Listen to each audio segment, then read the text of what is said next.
Hey, nice video. Thanks. In my opinion, the reason why a lot of relationships fail is because of attachment styles. I really recommend you look into it. Everything is gonna make sense. Now, within a relationship, whether it's through experience or not, it's more commonly seen that a man will be emotionally unavailable. And you hear this shit all the time. Men aren't the best when it comes to emotions. So more than likely, they're just gonna back away from it. As opposed to managing emotions, it's more suppressed. We don't really talk about emotions, this, that, and the third. And whether we look at it as society thing or not doesn't really matter. It's more common that would happen because men don't really talk about their emotions in general. We're more of the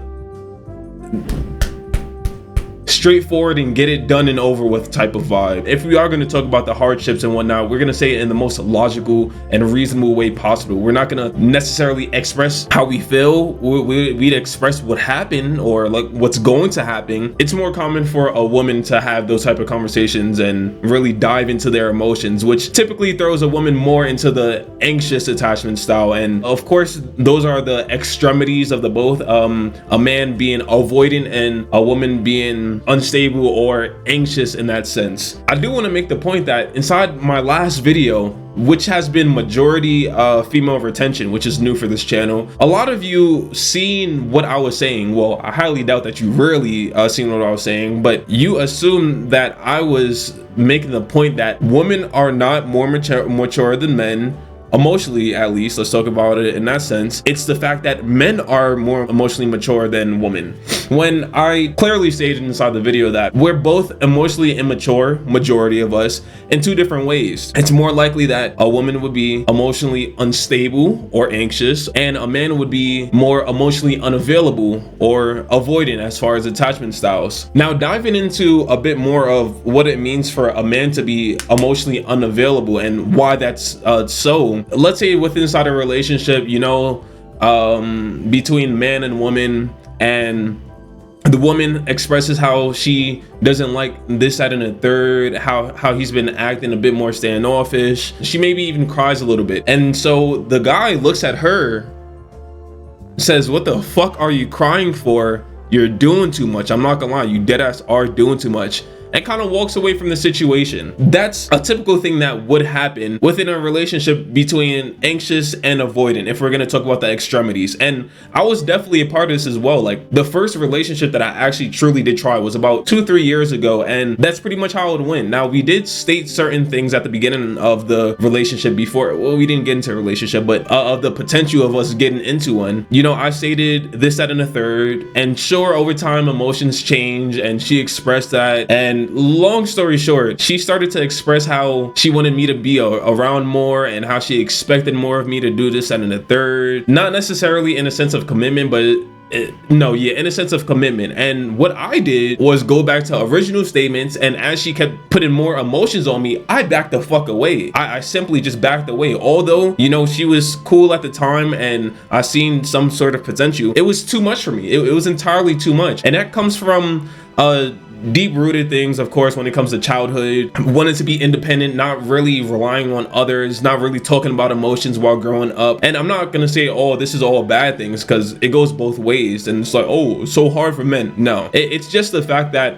we have different issues. It's hard for me to really rely on somebody. Even from growing up, since 10th grade, I haven't asked anyone for money. I haven't really asked for emotional support. I didn't really have emotional support while growing up. So within my family, I became that person that learned to express emotions and talk through it and things, as opposed to fucking lashing out. And that was the other side of it. Inside my family, there was a lot of fighting and stuff, and that brought on for me to be emotionally distant, because why the fuck do I want to deal with arguing? If we're gonna argue, I'd rather just walk away from the situation. It's just a balance of finding in between of how to handle a situation that can be heightened from the other party, as opposed to walking away. Now, in a lot of cases, it's better to walk away, but that's the picture that it comes from. And we might as well talk a bit more as far as the anxious side and the unstable side of women becoming that way as well. More than likely, again, they express emotions, and men are not used to expressing their emotions. So when they see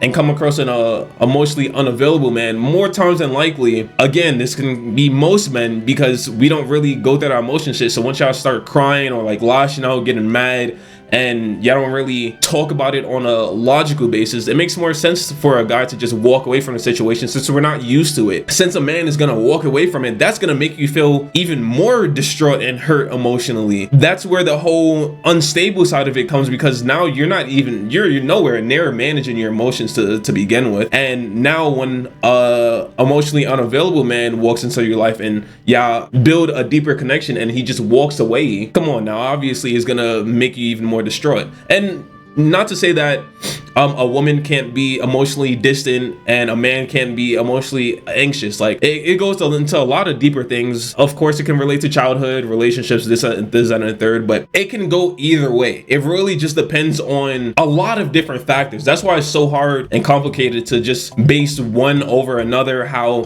one is more mature than another, or one is mature in this way and not that way. Now, of course, there's going to be scales of things, and there are statistics that show different categories, but as far as extremities, that goes in so many different directions, so it's kind of hard to calculate it and just disperse it evenly. Yeah, that'll never be the case. But at the end of the day, what we should all strive for, men and women alike, is shooting towards the secure attachment style, or just being overall mentally mature. And that takes a lot of time and practice. That takes a man who's super independent and never relied on nobody, never really talk about their emotions. They kind of all do, they do everything internalized, having to take a risk and being a bit more open. Sure, that may leave you susceptible to getting hurt, which is why you are the way you are to begin with, but that's kind of a part of the growth of it. Not to be super vulnerable, but to have a level of vulnerability where you can open up and connect to another person. And on the other side, for a woman to just not be as, I'm not gonna lie, you can't be as emotionally distraught. You need to learn how to articulate your words. You need to learn how to have the emotions that's inside of you, sure, embrace it, internalize it, but also being able to communicate that in a way that your partner can understand, as opposed to it going in such a huge different direction as far as arguments is concerned, because I feel like that's the biggest thing. An argument can damage it in more ways than others. But again, it still also is entirely too complicated, because even for me to say that I've been previously emotionally unavailable, more recently I was talking to a woman and she was pretty much emotionally avoidant, right? She was inside that attachment style of things, and I'm not gonna lie, I understand the whole ordeal of a woman getting confused and destroyed after the fact of dealing with somebody who's like that, because you don't really get the answers.